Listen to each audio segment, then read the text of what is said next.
हे खत तयार करून आपण कुंडीमध्ये लावलेले शेवंतीच्या झाडाला दिले तर झाडाची वाढ ही चांगली होईलच, पण झाडावरती भरपूर अशा कळ्या लागतील। झाडावरती उमललेली फुले ही मोठ्या आकाराची होऊन फुलांचा रंग देखील हा गडद होण्यासाठी हे खत अतिशय फायदेशीर उपयुक्त असे आहे। आणि मुख्य म्हणजे आपण हे जे खत तयार केलेले आहे ते आपल्या घरातीलच 2 वस्तूंचा वापर करून हे खत तयार केलेले आहे।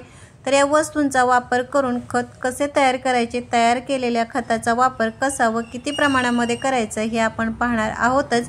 पण शेवंतीच्या झाडावरती काळा मावा या प्रकारची जी कीड आहे ती जास्त प्रमाणामध्ये हे आपल्याला पाहायला मिळते आणि झाडावरती जर कीड लागली तर झाडाची वाढ ही होत नाही आणि त्यामुळे झाडावरती फुले देखील ही कमी लागतात किंवा लागलेली जी फुले आहेत ती अर्धवट उमलतात। तर अशा वेळेस झाडावरती कीड लागू नये किंवा लागलेली जी कीड आहे ती घालवण्यासाठी कोणते कीटकनाशक फवारायचे या सगळ्या विषयीची माहिती देखील आपण या व्हिडिओमध्ये पाहणार आहोत।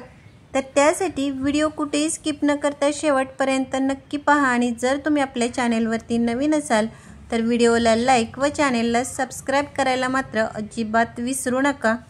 शेवंतीच्या झाडावरती अशा प्रकारे भरपूर फुले येण्यासाठी, फुलांचा आकार मोठा होण्यासाठी या झाडाची सुरुवातीपासूनच थोडी काळजी ही घ्यावी लागते। झाडांना भरपूर फुले येण्यासाठी खते देणे जसे आवश्यक असते तसेच या झाडावरती ही कीड लवकर लागते, तर ती घालवण्यासाठी वेळोवेळी कीटकनाशक फवारणे हे गरजेचे असते। तुम्ही इथे पाहू शकता शेवंतीच्या या छोट्या रोपावरती जी कोवळी पाने असतात त्या पानावरती तसेच कळ्या लागल्यानंतर छोट्या छोट्या कळ्यावरती हा मावा आपल्याला जास्त प्रमाणामध्ये हा पाहायला मिळतो। तर तो घालवण्यासाठी सुरुवातीपासूनच आपल्याला नीम तेलचा स्प्रे करावा किंवा आपल्या घरामध्ये कांदा किंवा लसणाच्या ज्या साली असतात त्याच्यापासून पाणी तयार करून त्याचा स्प्रे करावा। तर त्यासाठी ह्या ज्या साली आहेत त्या 2 दिवस पाण्यामध्ये ह्या भिजत ठेवायच्या आणि 2 दिवसानंतर जे तयार झालेले पाणी आहे ते एखाद्या गाळणीच्या किंवा कापडाच्या साहाय्याने अशा प्रकारे गाळून घ्यायचे आणि गाळल्यानंतर ह्या ज्या साली आहेत त्या देखील फेकून न देता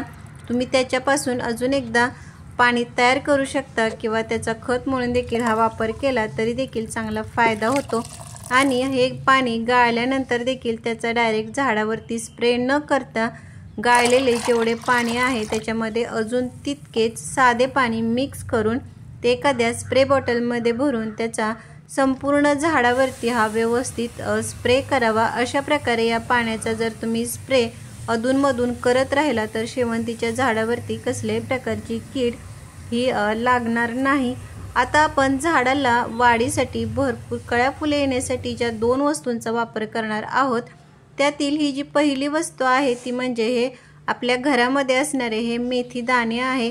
मेथी दाणे हे झाडांच्या वाढीसाठी भरपूर फुले येण्यासाठी अतिशय फायदेशीर असे आहेत, कारण याच्यामध्ये जे पोटॅशियम, फॉस्फरस, नायट्रोजन यासारखे जे घटक आहेत ते भरपूर प्रमाणामध्ये असतात। तर याचा वापर करण्यासाठी हे जे मेथी दाणे आहेत ते मिक्सरमधून अशा प्रकारे बारीक करून घ्यायचे आणि ही जी तयार झालेली पावडर आहे ते आपल्याला खत म्हणून याचा वापर करायचा आहे। त्याच्यानंतर ही जी मी दुसरी वस्तू घेतलेली आहे ती म्हणजे हे केळीच्या सालीचे हे तुकडे आहेत। केळीच्या साली देखील झाडांसाठी अतिशय उपयुक्त अशा आहेत। केळीच्या सालीच्या या वापरामुळे झाडावरती भरपूर कळ्या फुले लागतात। लागलेल्या ज्या कळ्या आहेत त्या मोठ्या आकाराच्या, त्याचबरोबर उमललेली फुले देखील मोठ्या आकाराची होऊन रंग गडद होतो। तर हे खत तयार करण्यासाठी मी या ठिकाणी 1 लिटर हे पाणी घेतलेले आहे आणि त्याच्यामध्ये आपण ही मेथीपासून तयार केलेली जी पावडर आहे ती 1 चमचा आणि ज्या केळीच्या सालीचे तुकडे आहेत ते 1 ते 2 मुठी या पाण्यामध्ये हे व्यवस्थित मिक्स करून घ्यायचे आणि हे जे पाणी आहे ते 2 दिवस आपल्याला असेच ठेवून द्यायचे, जेणेकरून याच्यातील जी पोषक तत्वे आहेत ती पाण्यामध्ये व्यवस्थित मिक्स होऊन आपले हे जे खत आहे ते तयार होईल।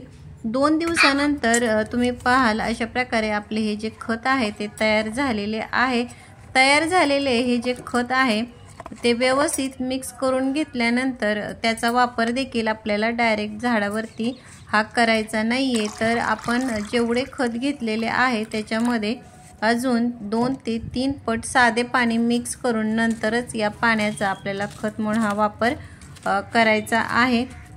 खत देण्यापूर्वी कुंडीतील माती देखील हलक्या हाताने अशा प्रकारे हलवून थोडी मोकळी करायची, म्हणजे आपण दिलेले हे जे खत आहे ते मातीमध्ये हे व्यवस्थित मिक्स होईल। अशा प्रकारे केळीच्या सालीचे तुकडे, मेथी पावडर पासून तुम्ही खत तयार करून शेवंतीच्या झाडाला महिन्यातून एकदा जरी दिलेत तर झाडावरती भरपूर अशा कळ्या आणि फुले लागलेली तुम्हाला दिसून येतील। तर कसा वाटला व्हिडिओ मला कमेंट बॉक्समध्ये नक्की सांगा। भेटूयात पुढील व्हिडिओमध्ये, तोपर्यंत बाय।